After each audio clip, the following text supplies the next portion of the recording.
Hello and welcome to the Phillips 66, where we are under the lights once again here tonight, and with the unforgiving elements causing Saturday's match against Bradford Park Avenue to be postponed, it's instead the visit of High Flyers Kings Lynn that marks Leamington's 5th home game of the new year.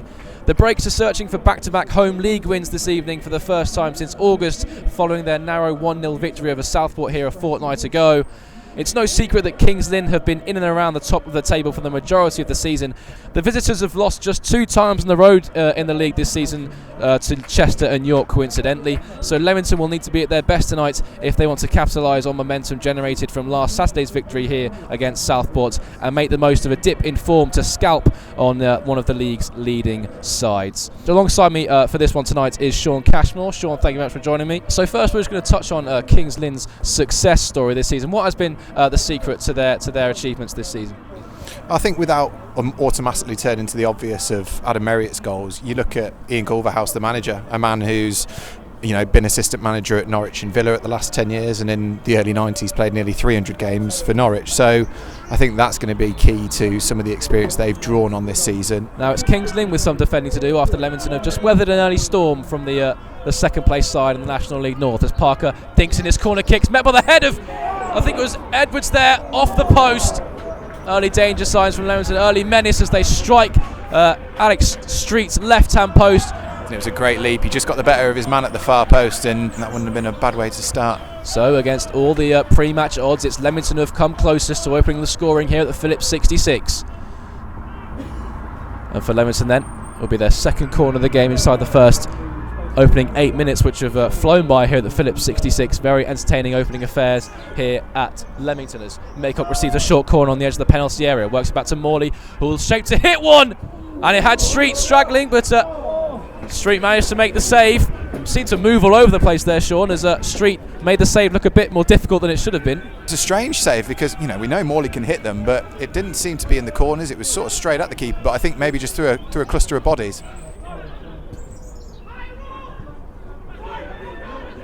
Street with a short ball. It's helped on by Southwell towards Marriott, but it's well cleared again by Leamington. Storer looks to hold up on the halfway line, but instead just presents the ball back to Kings Lynn.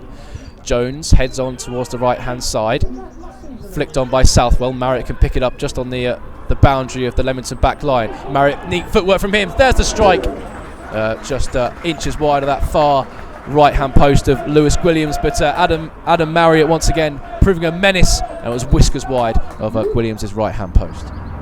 Last 5 minutes has all been Kings Lynn, especially now with these 2 corners, and the second of which is about to come in. And it comes on, this time it's flat, driven towards the front post, easily dealt with by Clark. It's helped back out towards Jones.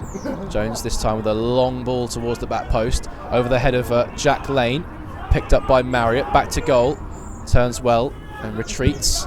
Low ball into the penalty area, helped on into the 18-yard box. Southwell will set up the centre-back to strike.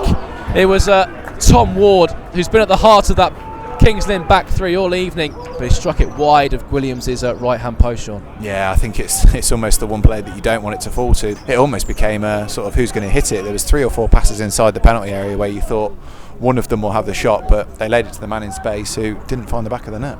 Morley has won it inside the 18-yard box, but loses it to Southwell, who flashes across the face of goal. Might drop for Barrows to hit one, and it bounces just wide of that far post.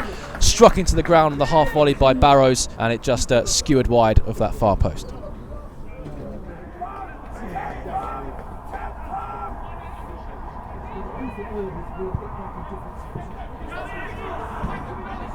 Kings Lynn looked to build down the right-hand side. Jones's attempted through ball is met by Jack Lane, and Edwards doing really well to work into towards the midfield as Storer links up with Parker. Parker down the right-hand side, bursts into the penalty. Parker's ball across, might go for Walters, it's gone through his legs at the back post. Walters picks up for Leamington, forced wide towards the left-hand side. The ball is worked back towards Stephen Morley. Danger still not subsided for Kings Lynn Town here, as Walters looks to latch onto a Stephen Morley through ball. Right next to the corner flag, Walters. He's got 3 lime green shirts for company as he works it inside towards Maycock, but it's swept clear by Kings Lynn. But what an opportunity for Leamington. Just eluded Jack Edwards at the front post, and I think the slight touch from Edwards just took it away from Dexter Walters at the back post, who was waiting to slot home.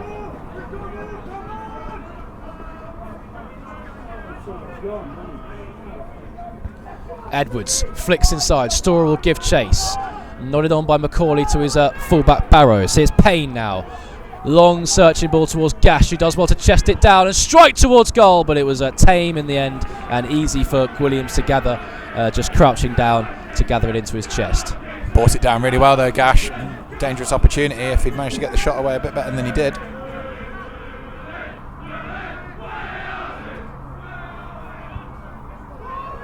Gash looks to release Marriott inside the penalty area. Again, it's well dealt with by Leamington.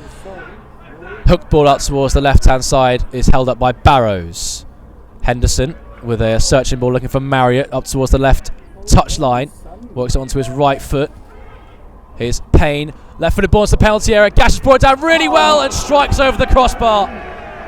What a chance for Kings Lynn, but that was really neat play there by Michael Gash, the veteran. The ball came in from Payne. It was set to him by Marriott, who did really well down the left-hand side. Gash sort of chested it over Jack Lane. Jack Lane had committed. Gash sort of chested it over the commitment of the Leamington centre-back. Watched it drop down, but struck it on the volley over the crossbar.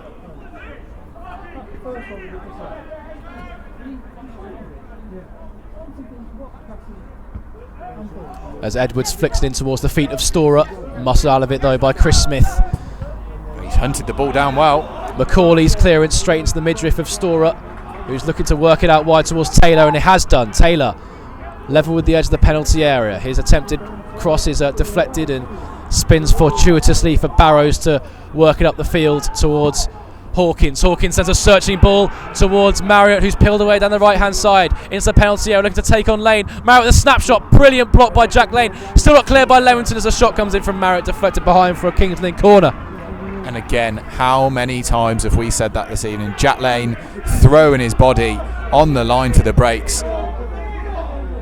Can Leamington nick it from this corner in the dying seconds of the game? Leamington are going for it here. Played short to Taylor, left hand side of the penalty area. Works it back out towards Anderson. Anderson digs it in. Edwards looking to meet it, stabs it through, might drop for Connor Taylor. Martin cleared off the line. Anderson's there, he's got an open goal to aim at, straight into the hands of Street, who recovered really well, and Leamington so close to nicking it at the death.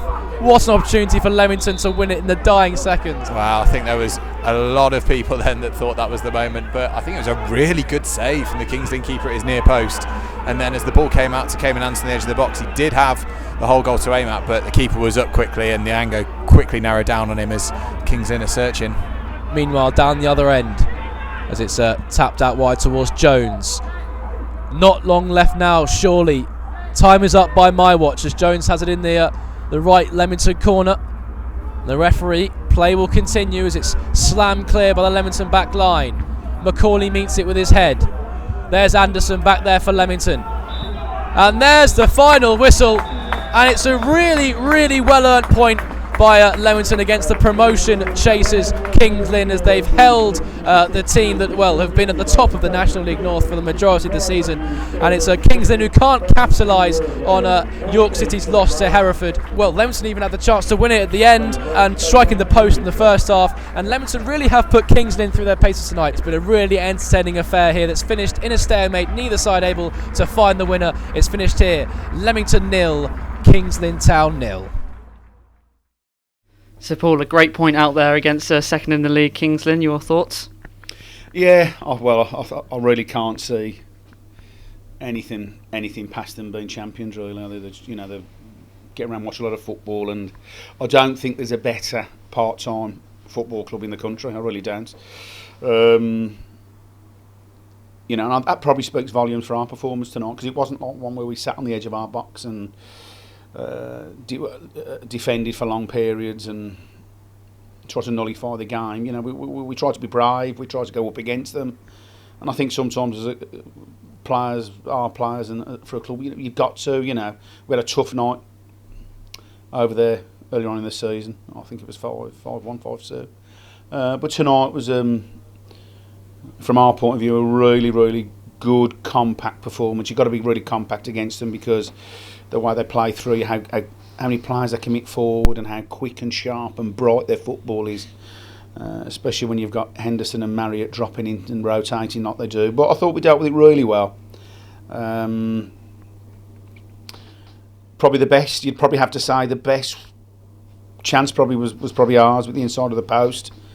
I think we've probably both had 2 or 3 really good half chances, and neither of us have took them. So listen, it's a really good clean sheet and points and performance, for us, and backs up our last time out the result we got here. But like you say, they're so you get about watching games, and when you get the opportunity, and when there's ever a chance to go. And it's not just last year I was watching them, when you get a chance to go and watch these play, it's quite an enjoyable game to go to. They're a really good side, really good side, a lot of good players, so speaks volumes for our performance, I think.